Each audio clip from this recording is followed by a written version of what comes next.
আমরা তো জাতীয়তাবাদ হিসাবে যেটা বুর্জুয়া জাতীয়তাবাদ বা ফ্যাসিস্ট জাতীয়তাবাদের কথা বলি না, আমরা বলি যে জাতিগত আত্মনিয়ন্ত্রণের একটা অধিকার, যেখানে জাতিগতভাবে তার যে কিছু দাবি দাওয়া আছে, চিন্তা আছে,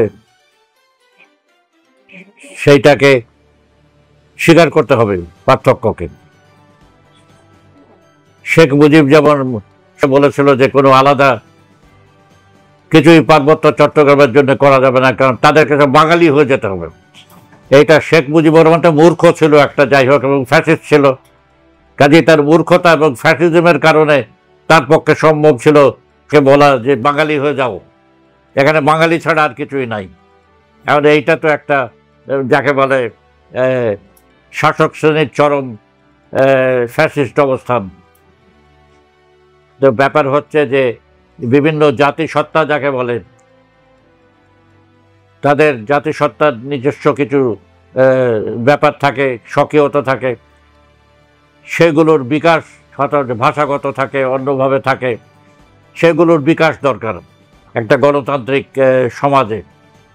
সেইটুকু নিয়ে তারা যদি লড়াই করে, তা আমরা তার সাথে আছি। এজন্যই পার্বত্য চট্টগ্রামে তাদের যে সংগ্রাম, তাদের যে কিছু বৈশিষ্ট্য, সে বৈশিষ্ট্যগুলো তো স্বীকার করতে হবে। এখন এখানে যারা উর্দু ভাষী আছে তাদেরকে আমি যদি বলি যে বাঙালি হয়ে যাও, বাংলা বলো, কেন বলবো? আমরা তো বাংলা ভাষার জন্য লড়াই করেছিলাম। শেখ মুজিব সাহেব তো বলেন বাংলা ভাষার জন্য লড়াই করেছিলেন। তো তিনি ক্ষমতা পেয়ে বাংলা ভাষার জন্য যে লড়াই করেছিলেন, তিনি উর্দু বলা দেখে বললেন যে না, তোমাদের আর উর্দু বলা চলবে না, বাংলা বলতে হবে। পাহাড়িদেরকে বললেন বাঙালি হয়ে যেতে হবে। এইটা তো তার চরিত্র আসলে কি ছিল, তার বহিঃপ্রকাশই এটার মধ্যে দিয়ে ঘটেছিল। চরম একটা ফ্যাসিস্ট চিন্তার থেকে এই সমস্ত হয়েছিল। কাজে এখন জাতীয়তাবাদের কথা যেটা পার্বত্য চট্টগ্রামে বলে,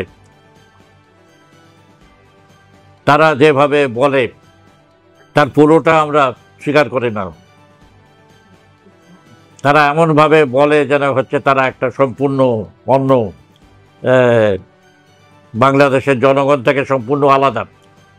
সেই জন্য দেখা যাবে যে তাদের রাজনীতি, কথাবার্তা বাংলাদেশের নাই, খালি পার্বত্য চট্টগ্রামের বাইরে তারা কিন্তু কথা বলে না।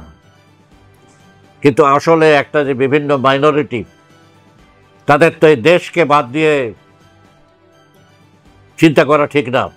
দেশের মধ্যে থেকেই তাদের নিজেদের অধিকারের কথা বলতে হবে। যে পার্বত্য চট্টগ্রামের একটা অসুবিধা হচ্ছে, তারা পার্বত্য চট্টগ্রামের বাইরে কোনো কিছুই চিন্তা করেন। তাদের কোনো কথাবার্তায়, বক্তৃতায়, লেখায়, তাদের অবস্থানে এটা বোঝা যাবে না যে তারা বাংলাদেশের একটা অংশ।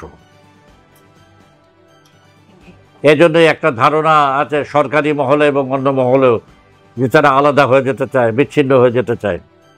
আসলে তাদের নিজেদের চিন্তাও এইরকম, বিচ্ছিন্ন হয়ে যেতে পারলে বিচ্ছিন্ন হয়ে যেতে পারে। এইটা তো তাদের দিক থেকেও একটা সঠিক অবস্থান নয়।